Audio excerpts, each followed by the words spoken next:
tidak mendukung lagi ada konvensi. Tidak hanya Partai Golkar. Tentu itu jawaban saya. Kita tidak bisa ingkari, kita bisa tolak. Karena itu saya sebagai Ketua Dewan Kehormatan, kita harus betul-betul bekerja keras, menaikkan kursi Golkar, kembali jadi pemenang.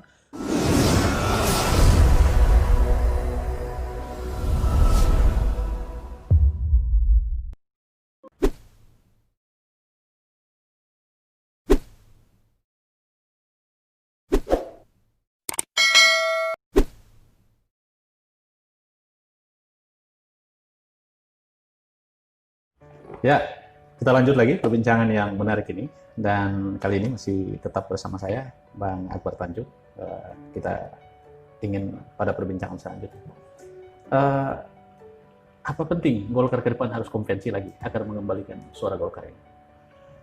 Ya, setelah saya tidak jadi ketua umum, yang kemudian dilanjutkan oleh ketua umum yang baru, terutama setelah saya ada Pak Ali Sukala, dan memang beliau tidak setuju, tidak mendukung lagi ada konvensi. Nah, itu yang kemudian mengakibatkan konvensi tidak lagi menjadi satu sistem dan merekrutmen calon presiden setidak-tidaknya Partai Golkar. Nah, untuk 2024, ya Perlu ada konvensi? kalau saya pribadi ditanya soal pengalaman, tentu itu jawaban saya, kenapa tidak.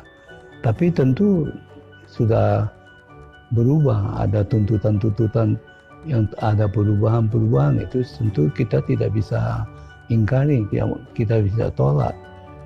Karena tentu saja Saudara Erlangga sebagai ketua umum tentu keinginan supaya dia jadi calon presiden wajar, iya toh, dan itu sudah mulai disebut-sebut lah, paling tidak disebut-sebut dalam kaitan dengan 2024. Karena itu saya sebagai Ketua Dewan Kehormatan pada hari ini, pesan kami, kita harus betul-betul bekerja keras, menaikkan perolehan suara Golkar, menaikkan kursi Golkar, kemudian insya Allah sekali kembali jadi pemenang.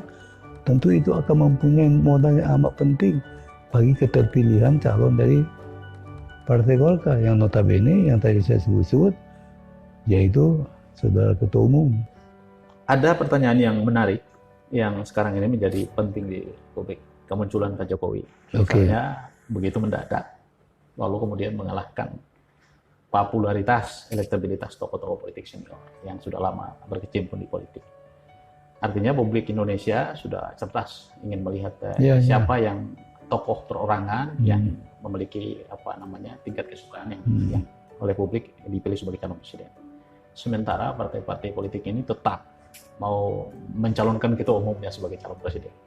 Problemnya adalah kalau calon ketua umum partai itu tidak disenangi masyarakat. Saya ingin minta komentar Anda. Apa Golkar harus perlu konvensi untuk menjawab tuntutan publik? Kalau mengenai soal konvensi, saya kan tidak mungkin menyatakan itu sebagai tokoh partai.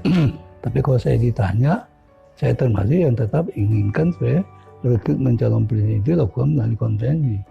Sebagaimana pada waktu Pak JK calon presiden, saya juga masih mengingatkan, karena kita sudah melaksanakan konvensi 2004, kenapa tidak?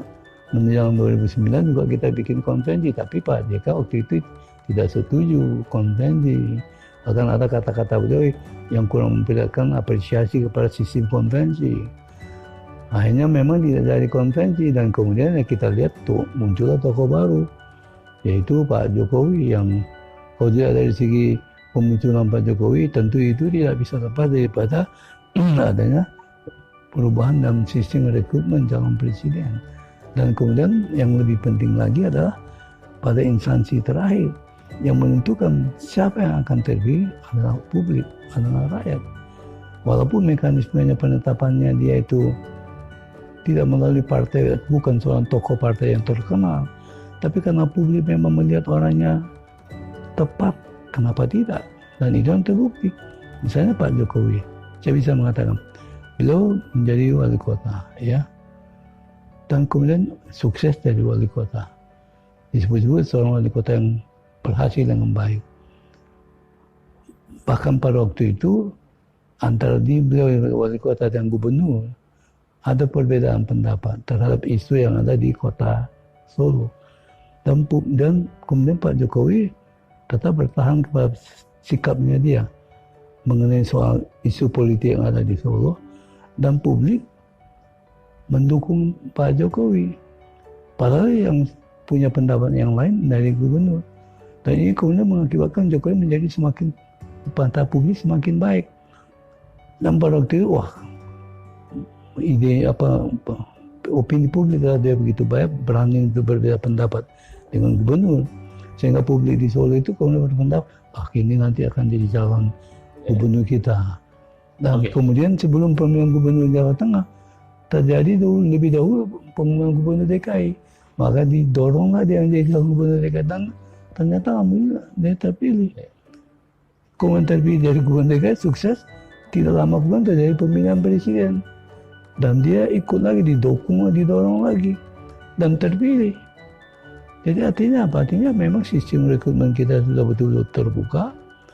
Dan kemudian rakyat yang menentukan, voting suara itu adalah rakyat. Ya, rakyat melihat bahwa yang bersangkutan sudah berhasil, wali kota berhasil, gubernur berhasil, maka kemudian dipilih kemudian menjadi presiden. Saya ke pertanyaan yang menarik. Kalau belajar dari pemilu 2004 kemudian sampai ke 2019, saya ingin meminta komentar Pak Akbar soal konsistensi PDIP yang dia bertahan pada posisi oposisi ketika dia tidak ada dalam kekuasaan, dan faktanya dia menang pemilu terus di era SBY walaupun dia tidak di dalam pemerintahan, tapi dia memenangkan pemilu. Kemudian hingga saat ini, kemudian terakhir keterangan saya ingin lihat, artinya publik juga sudah mulai melihat bahwa partai-partai yang cenderung kemudian konsisten berada di luar kekuasaan itu relatif lebih mudah direspon. Nah, Golkar punya tradisi menjadi koalisi pemerintah. Nah, apa bukan ini penyebab Golkar semakin dari waktu ke waktu kalah pemilu, hilang simpati masyarakat, karena Golkar selalu tidak berada pada jalur membela kepentingan rakyat? Komentar apa? Maksudnya setelah reformasi, setelah 2004 kami setelah menang, 2004 abang menang, abang mimpin Golkar dan turun, ke sini turun terus, 2009 turun, 2014 turun, ya. 2019 turun juga. Kan rakyat yang ngambil keputusan toh. Ada faktor apa yang abang melihat kalau Golkar ini? Karena saya melihat ancamannya makin serius di Golkar. Lama-kelamaan kalau Golkar. Ya, ini menjadi tugas daripada para pemimpin-pemimpin Golkar pada hari-hari ini ke depan. Bagaimana supaya kita menaikkan perolehan suara Golkar. Dan itu yang posisi kami sebagai Dewan Kehormatan. Apalagi saya pribadi yang sudah melibatkan secara langsung, sudah punya pengalaman menangkan Golkar. Ini yang menjadi tekad kami. Menaikkan perolehan suara Golkar, menaikkan perolehan kursi Golkar. Cara menaikkannya termasuk konvensi? Itu mengenai soal konvensi itu kan sistem rekrutmen calon presiden. Artinya kalau memberi peluang kepada publik untuk merespon juga calon presiden dipilih Golkar, ada kemungkinan publik merespon Golkar? Ya, bisa saja. Tapi rekrutmen dan sistem intern kita kan itu yang akan lebih menentukan. Baik, saya ke pertanyaan selanjutnya lagi. Sudah ada beberapa lembaga survei yang kemudian merilis beberapa calon presiden yang belakangan ini menjadi perbincangan yang menarik di masyarakat. Ada Anies Baswedan, ada Ridwan Kamil, ada Ganjar, dan ada Prabowo juga, kemudian ada Pak Erlangga Hartarto dan beberapa. Dari beberapa lembaga survei itu, faktanya surveinya Pak Erlangga termasuk yang paling rendah. Sementara Munas menetapkan dia sebagai calon presiden. Komentar Pak? Ya, bahwa Munas tetapkan dia sebagai ketua umum jelas, saya termasuk yang mendukung beliau. Bahwa beliau nanti Munas menetapkan calon presiden itu kan memang belum ada mekanisme yang kita pastikan. Itu kan tetap bahwa suara-suara bahwa saya ketua umum Partai Golkar dukungan menguat untuk mendukung dia. Tergantung nanti finalisasi daripada itu kan tergantung sistemnya. Kalau kita menetapkan konvensi nanti akan memutuskan. Tapi kalau tidak ditetapkan konvensi dan sebagai ketua umum, tentu dia punya kesempatan peluang untuk menjadi calon presiden. Meskipun surveinya rendah, harus tetap didorong terhadap ketua umum. Tentu rakyat yang akan memutuskan. Pada akhirnya rakyat memutuskan. Kecuali kalau di intern ada pikiran-pikiran Menurutku untuk konvensi bisa saja, tapi sampai hari ini saya tidak dengar itu. Pikiran-pikiran untuk ke konvensi mungkin masih cukup jauh, mungkin belum ada pikiran. Mungkin dalam tahun-tahun ke depan, hari-hari ke depan, bisa saja kalau ada ide itu gitu. Baik, terima kasih. Saya kira terima kasih perbincangan saya dengan Pak Akbar Tanjung, salah satu tokoh senior Partai Golkar, dan komentar beliau semakin menarik. Terus di channel ini, karena channel ini adalah channel yang edukatif dan inspiratif.